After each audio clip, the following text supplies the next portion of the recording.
What's going on, everybody? Welcome back to another video. My name is Blake and you're watching the Aqua, where we talk about all things aquatics, whether it be freshwater fish, saltwater fish, fish in general, invertebrates, live plants, fake plants, saltwater, freshwater, home tours, fish store tours, and all kinds of tank talk. So if this is the first video of mine you're seeing, I suggest you guys hit that subscribe button if you like any one of those things that I just listed. And if you're already subscribed, thanks for coming back. I appreciate you.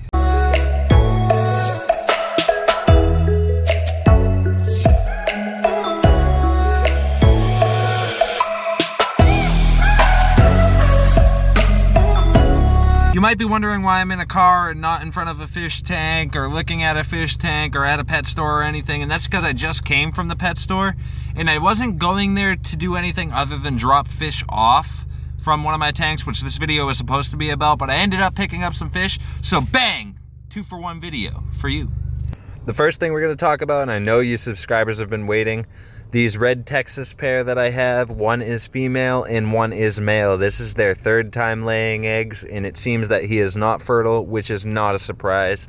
I'll explain why that's not a surprise in a future video, so make sure you subscribe and hit that notification button. Now on to what the video was supposed to be about, was my 36-gallon African tank. I ended up grabbing some yellow labs, which are these guys right here. They're an African Mbuna species. And I also have found some babies in here from my other Mbuna. So the plan was that I was going to take out the peacocks, bring them up to the pet store, and that was basically going to be it. And I was going to explain why. I've also been having some parameter issues with these guys. There's one of the little babies right there. But as for the parameter issues, I think it's because of the overstock, and I'm just having a hard time keeping up with it with work and everything else that's going on. I'm trying to find some of the other babies for you guys right now, but they're all hiding. They've been hiding out through here. There's at least 4. Not sure exactly how many. Oh, look at this guy. Anyways, these are the fish that I'm going to be bringing to the pet store today. Mostly peacocks. We have one happen here. It's a blue dolphin morii, which is right over here in the corner. There's also OB peacock, sunshine. We got sulfur head, and I forget what the other one is. I don't remember, but he's right over there in the back with the stripes. Now, easily the most asked question I get on this channel is, what are you going to do with your tanks? Because they're overstocked, and a lot of people don't realize that I'm not planning on keeping all of these fish for the entire lifespan of these fish. Only certain ones. So I'm going to show you guys what I plan on doing with this tank and what the final outcome will be. So in this tank, we do have 4 yellow lab cichlids. We have a pair. This male right here is a Ratus male. There is a female somewhere in this aquarium.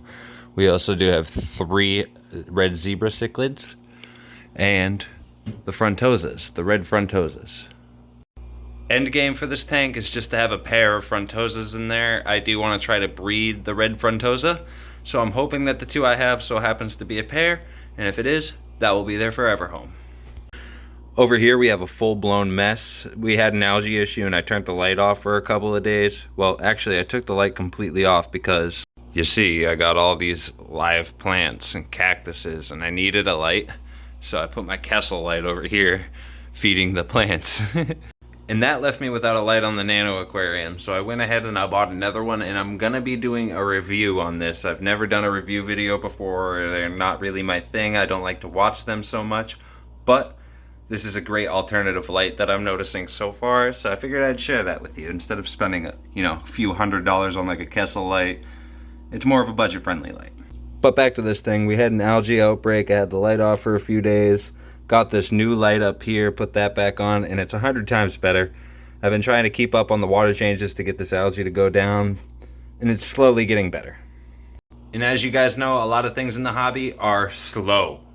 Very, very slow. Now let's check out the big tank, because that's where the new fish that I just got at the pet store as trade-in are, and I'm really excited. This is my 65-gallon aquarium. If you guys are subscribers, you probably know most of what's in there. We did get a couple of new fish. We got this Vieja Hardwiggy right here. These guys are cool. They're actually endangered in the wild, so as a fish keeper, I kind of feel obligated to keep at least one of these. I'll probably end up trying to breed them in the future just for fun. We also got a Vieja Zapanas, or Zonatus. Not really sure how you pronounce this word right here on the screen. And we also got another SRD flower horn, which is right over here. This is the SRD right here in the back. Back when I had Toast the flower horn, I told you guys I would make a bunch of videos on flower horns, and you can't do that if you don't have a flower horn. So we went and picked this guy up, and he's living in a community setting, which is a feat in and of itself. And as for end game on this aquarium here, my plan is to breed that red Texas female with maybe a flower horn or another Texas cichlid. Hence why I got the flower horn in there, which would be awesome. And in that instance, this tank will just be a mated pair producing fry. So if there's anyone in the New England area that's looking for an ornamental fish that cannot breed that is gorgeous, let me know.